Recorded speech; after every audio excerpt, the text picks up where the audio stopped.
What's up, guys? Tanner here. Um, just doing a little check-in video with the injectors and the transmission build. It's been a year and a half, a little longer than that. I had it done in November, December of 23, and now here we are, beginning of June in 25. Haven't had any problems. Transmission fluids still nice and pink, nice and red. Injectors are great. I've gone through now 2 winters. None of the little pop like we were getting before on the on startup with the old injectors. Like I was saying, how it was a how my diesel tech was telling me. He goes, some of the remans were doing that, but you were going to be fine if you if you kept them. And I just said, you know what, I budgeted for it, let's do them. I don't want to have a chance of washing a cylinder or blowing one up. As far as the transmission build goes, a lot of you guys I know are doing this at home. I personally do not have the experience or the balls to do an automatic transmission in the shop. That and anything fuel on my diesel, I leave to the experts. I know a lot of you guys are gonna talk shit. Whatever. If you guys want to do any of that on your own, more power to you. Anything I hear, anything I know that I can help with, I'm more than happy to. As far as the transmission goes, they used all Gorend parts. Goerend. I don't know exactly how to pronounce it, but I'm sure you guys have heard of it by now.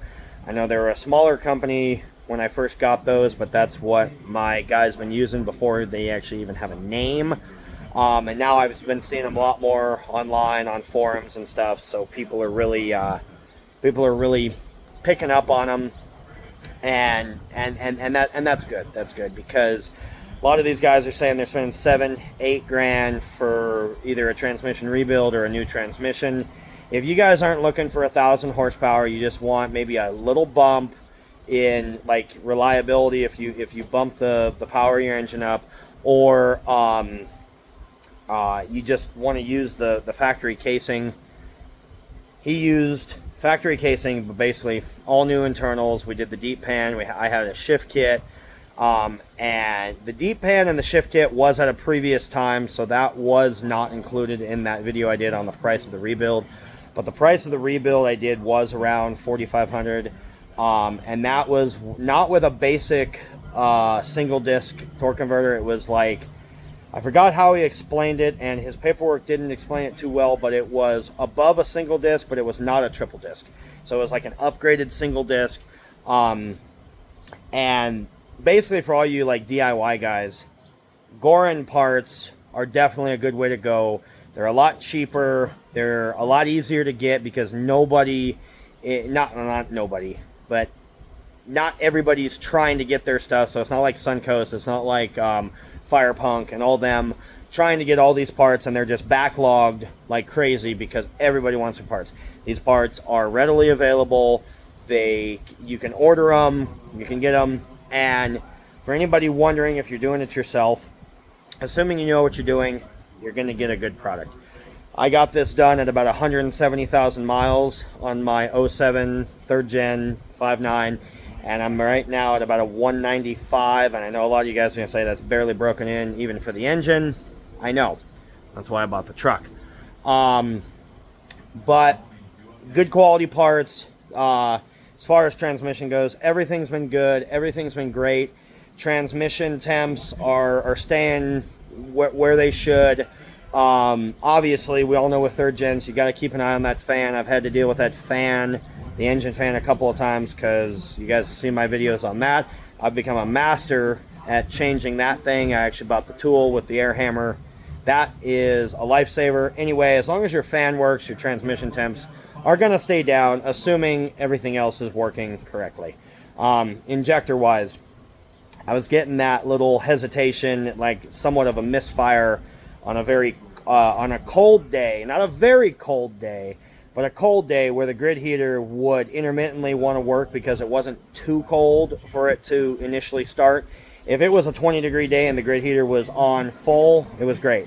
If it was a 50-degree day, it was hit and miss. If it's a 100-degree day, it was fine.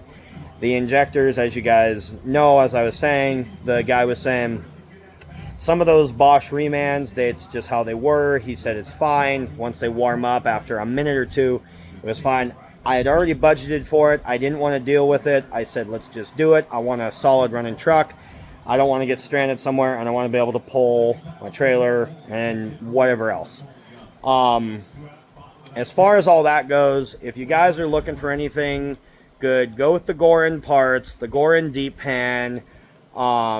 The nice thing about that deep pan is it does have a drain plug. I know some of them don't. Factory ones, if you go and buy Dodge now, some of them don't. But if you want to change your own fluid, obviously you need that, or else you have to pull the whole pan. That's a pain in the butt.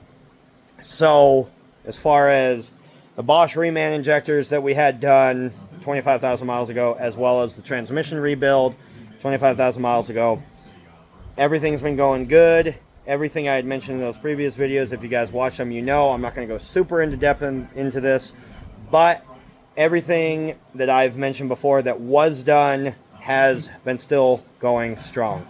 For all of you wondering about that pedal issue, all the videos I did before were the issue. When we came down to the final issue of what was going on, which the videos I had done, it was those issues, but then about a year later, I started having it again, which tells me it was those issues, but something else started to affect it, and it was that main chassis plug harness that's right above the fuel filter mounted on the firewall right below the hood there. It was just a tiny bit loose. If you go ahead and snug that up, put some zip ties on it, that's what he did, because he was not going to go and replace the entire harness and get into that, because at that point it wasn't going to be worth his time, it wasn't going to be worth my time, it definitely wasn't going to be worth my money, because that harness is about $1,000, and then it probably would have been another $1,000 for him to do it. He wasn't going to do that. Put some zip ties around it. We just have to deal with crappy plastic. As far as everything else goes, I really hope that helps you guys out. I know it's been a while since we talked about that, but I needed time to make sure everything was good. Everything is good. And yeah, so if you guys have any questions, comments, concerns, please drop them down below. Let me know. This is all, like I said, this is all DIY. I do what I can at the house, but as far as the shop techs go,